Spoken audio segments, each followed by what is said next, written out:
Right welcome back to big TV digital exclusive big breaking news చూస్తున్నాం. Myanmar లో భూకంపం start అయింది. ఆ భూకంపం ఎంత తీవ్రంగా ఉందంటే 7.7 సిస్మిక్ స్కేల్లో కూడా నోట్ అయింది.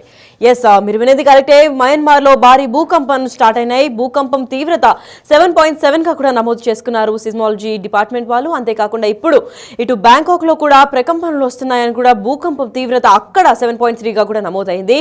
అండ్ ఈ భూకంపం కారణంగా భవనాలే కూలిపోయాయి. ఏకంగా భారీగా ఆస్తి నష్టం కూడా జరిగింది. అసలు దీని అంతటికి కారణం ఏంటి అంటే యురేషియన్ ఇంకా ఇండో ఆస్ట్రేలియన్ ప్లేట్స్ వల్లే ఇదంతా కూడా జరుగుతుంది అని కూడా సమాచారం అందింది. ఇప్పటికున్న సిస్మాలజీ డిపార్ట్మెంట్ కూడా ఇదే పేర్కొన్నారు. అయితే ప్రస్తుతానికి భూకంపం వల్ల మొత్తం భారీ స్థాయిలో అంటే ఆస్తి నష్టం కూడా జరుగుతోంది. అంతేకాకుండా పెద్ద పెద్ద భారీ భవనాలు కూడా కూలిపోతున్నాయి. అంటే భూకంపం అంటే ఎర్త్ క్వేక్ గా కూడా నోట్ చేస్తారు. కాబట్టి పైన ఫ్లోర్ లో మీరు విజువల్స్ గమనించినట్లయితే ఒక టాప్ ఫ్లోర్ లో ఉన్న ఒక మంచి 5-స్టార్ హోటల్ పైన ఏదైతే ట్రైడెంట్ లేదంటే ఇలాంటి హోటల్స్ ఉంటాయో దాంట్లో టాప్ ఫ్లోర్ లో రూఫ్ టాప్ స్విమ్మింగ్ పూల్స్ ఉంటాయి. కాబట్టి ఆ రూఫ్ టాప్ స్విమ్మింగ్ పూల్ నుంచి కూడా ఈ ఎర్త్ వేక్ కదలికల వల్ల అక్కడి నుంచి వాటర్ కూడా ఏ ఎత్తున వాటర్ ఫాల్స్ లాగా కిందకి ప్రవాహిస్తుందో కూడా మీరు చూసుకుంటూ ఉండొచ్చు. అంటే అంత స్థాయిలో కూడా అంత తీవ్రంగా ఎర్త్ క్వేక్ అయితే మయన్మార్ లో ఈరోజు చోటు చేసుకుంది. 7.3 గా కూడా నమోదైంది. ఇటు పక్క బ్యాంకాక్ లో కూడా తీవ్రత స్పష్టం చేస్తున్నారు. సిస్మాలజీ డిపార్ట్మెంట్ కూడా ఈ తీవ్రతని నమోదు చేసింది. భారీగా ఆస్తి నష్టం, అలాగే పెద్ద పెద్ద బిల్డింగ్స్ కూడా కుప్పకూలిపోతున్నాయి. అయితే ఈ ఎర్త్ క్వేక్ కారణంగానే చాలా మంది కూడా భారీ ఆస్తి నష్టం జరిగింది. అదృష్టవశాత్తు ఇప్పటిదాకా అయితే ఎటువంటి ప్రాణ నష్టం జరగలేదు. కాకపోతే చాలా మంది కూడా చిన్న పెద్ద గాయాలైనట్లు ఇప్పటికే పేర్కొన్నారు. అయితే దీనికి గల కారణాలు ఏంటి, ఎర్త్ క్వేక్ కి ఎందుకు కారణంగా అయింది అని అంటే యురేషియన్ ఇంకా Indo Australian plates tectonic plates వల్ల ఎర్త్ క్వేక్స్ వస్తుంటాయన్న విషయము, భూకంపాలన్నీ కూడా టెక్టానిక్ ప్లేట్స్ వల్ల డిస్టర్బెన్సెస్ ఎప్పుడైతే అయితే దానివల్లే ఇవన్నీ కూడా వస్తున్నాయి అన్న విషయం మనందరికీ తెలిసిందే. అయితే ఇప్పుడు ప్రస్తుతానికి యురేషియన్ ఇంకా ఇండో ఆస్ట్రేలియన్ టెక్టానిక్ ప్లేట్స్ కదలికల వల్లే ఇదంతా కూడా పేర్కొంది. అయితే ఇంత పెద్ద భూకంపానికి ఇంత పెద్ద మ్యాగ్నిట్యూడ్ స్కేల్లో కూడా ఎందుకు నోట్ అయింది, ఎందుకు భూకంపం తీవ్రత 7.3 to 7.7 నమోదు చేసుకున్నారు అన్న దానిపైన కూడా ఇంకా దర్యాప్తు చేపడుతున్నారు. అధికారులు అయితే ఎవరిని బయటకు రాకూడదని ఇప్పటికే హెచ్చరికలు జారీ చేశారు. అయితే ఈ భూకంపం పైన మరింత సమాచారం అందివ్వడానికి మా ప్రతినిధి శివ లైన్ లో ఉన్నారు. వారిని తెలుసుకుందాం. శివ, చెప్పండి, అసలు భూకంపం ఎందుకు వచ్చింది, ఏంటి దీని గురించి సమాచారం, అసలు భూకంపం తీవ్రత ఇంకా ఫ్యూచర్ లో కూడా వస్తుందా లేదా ఏంటి అన్న దానిపైన కూడా శివ మనకి అందిస్తారు. ప్రస్తుతానికైతే భూకంపం తీవ్రతను చూస్తున్నట్లయితే చాలా మంది కూడా భయపడిపోతున్నారు. అక్కడ మయన్మార్ లో పరిస్థితి చాలా తీవ్రంగా ఉంది. మయన్మార్ ఎటువంటి ప్లేస్ అంటే తరచుగా అక్కడ భూకంపాలు కూడా అవుతూ ఉంటాయి. ఎందుకంటే చాలా వరకు కూడా ఇండియాలో అన్ని స్టేట్స్ కన్నా ఎక్కువ భూకంపాన్ని వచ్చిన స్టేట్స్ కూడా మయన్మార్ లో ఒకటిగా పేర్కొంది. అంటే మయన్మార్ లో ఎందుకు అని అంటే అది చాలా యూరేషియన్ ఇంకా ఇండో ఆస్ట్రేలియన్ ప్లేట్స్ కి కూడా దరిదాపుల్లో ఉంటుంది. కాబట్టి అక్కడ మయన్మార్ లో జరుగుతోంది. అయితే ప్రస్తుతానికి కూడా మయన్మార్ లో తీవ్రత 7.7 గా కూడా సెస్మిక్ స్కేల్లో నోట్ చేసుకోవడం జరిగింది. ప్రస్తుతానికి దీని గురించి మరింత ఇన్ఫర్మేషన్ మా ప్రతినిధి శివ అందిస్తారు. శివ, చెప్పండి, అసలు మ్యాగ్నిట్యూడ్ 7.2 గా కూడా నమోదైంది. అక్కడ పరిస్థితి ఎలా ఉంది, ఎర్త్ క్వేక్ కి గల కారణాలు ఏంటి శివ? లక్ష్మి, మయన్మార్ లో భారీ భూకంపం సంభవించింది. రిక్టర్ స్కేల్ పైన భూకంప తీవ్రత అనేది 7.7 గా నమోదైంది. అంటే 7.7 అంటే చాలా తీవ్రతతో కూడిన భూకంప తీవ్రత ఇది. మనం అక్కడ చూస్తున్నాం. ప్రజలు భయపడుతూ పరుగులు తీస్తున్నారు. మనకు భవనాలకు సంబంధించి కొన్ని భవనాలు కూడా కుప్పకూలాయి. భారీగా ఆస్తి ప్రాణ నష్టం కూడా సంభవించినట్లుగా కూడా తెలుస్తోంది. అయితే ప్రజెంట్ సహాయక చర్యలు కొనసాగుతూ ఉన్నాయి.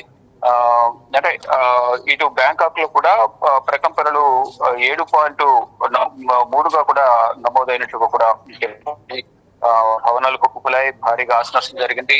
దీనిలో భాగంగా కొంత మంది శిథిరాల కింద కూడా చిక్కుకున్నట్టు తెలుసుకున్నటువంటి వారిని బయటికి తరలించే ప్రయత్నం అయితే చేస్తున్నారు. భూకంప తీవ్రతకు సంబంధించి అక్కడున్న ప్రజలు కూడా తీవ్ర భయభ్రాంతులకు గురై అక్కడి నుంచి పరుగులు తీసిన పరిస్థితి కనిపిస్తుంది. ప్రజెంట్ అయితే సహాయక చర్యలు కొనసాగుతూ ఉన్నాయి.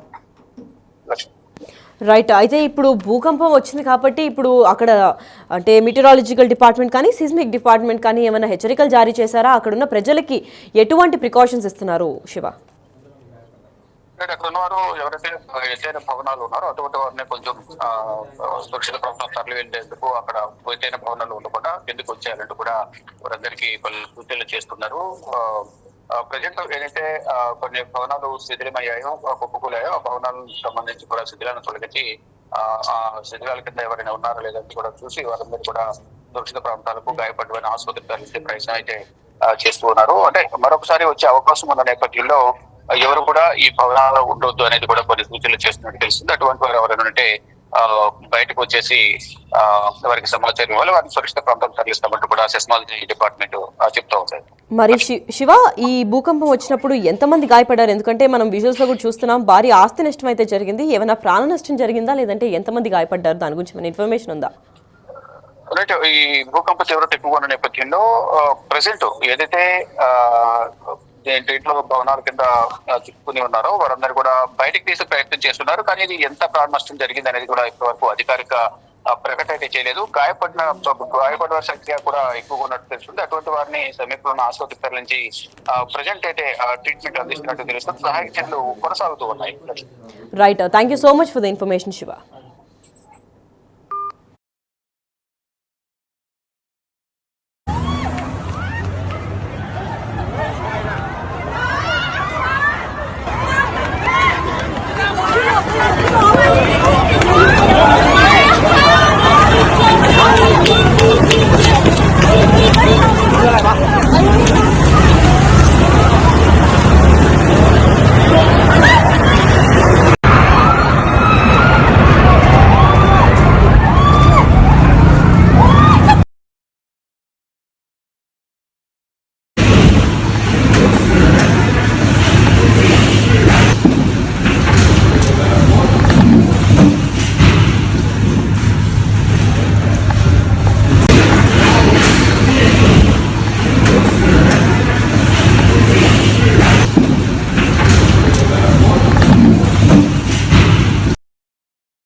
ఎస్, అయితే మయన్మార్లో భారీ భూకంపం స్టార్ట్ అయింది అండ్ భూకంపం తీవ్రత 7.7 గా కూడా నమోదైంది. ఇటు బ్యాంకాక్ లో కూడా ప్రకంపనలు స్టార్ట్ అయ్యాయి. భూకంపం అక్కడ తీవ్రత 7.3 గా కూడా నమోదైంది. ప్రస్తుతం ఈ భూకంపం కారణంగా కుప్ప కూలిపోతున్నాయి. పెద్ద పెద్ద భవనాలు ఇంకా భారీగా ఉన్న బిల్డింగ్లు సైతం అంతా కూడా కూలిపోతున్నాయి. అదృష్టవశాత్తు ప్రాణ నష్టం జరగలేదు, కానీ భారీ స్థాయిలో ఆస్తి నష్టం అయితే జరిగింది. అయితే దీని గురించి దర్యాప్తు చేపడుతున్నారు అండ్ ప్రజలందరినీ కూడా పై ఫ్లోర్ లో ఎవరైతే ఉంటున్నారో హై ఫ్లోర్స్ లో ఉన్న వాళ్ళందరినీ కూడా కింద ఉన్న ఫ్లోర్స్ లోకి షిఫ్ట్ అవ్వమని కూడా ఇప్పటికే ప్రచారాలు చేస్తున్నారు. పైగా బయటకు కూడా రావద్దు అని ఇప్పటికే మీటీరాలజికల్ డిపార్ట్మెంట్ ఇంకా సెస్మిక్ డిపార్ట్మెంట్ కూడా ఇప్పటికే నోటిఫికేషన్లు కూడా జారీ చేసింది. అంతేకాకుండా ఇదంతటికి కారణం యురేషియన్ అండ్ ఇండో ఆస్ట్రేలియన్ ప్లేట్స్కే కారణంగానే ఈ భూకంపాలు వచ్చాయని కూడా చెప్పుకుంటూ వచ్చారు. ప్రస్తుతానికైతే రెక్టర్ స్కేల్లో కూడా 7.7గా నమోదైంది. ఇది వన్ ఆఫ్ ది హైయెస్ట్ ఫ్రీక్వెన్సీగా కూడా నమోదు చేసుకున్నారు. అయితే దీనికి తగ్గట్టు నెక్స్ట్ ప్రొసీజర్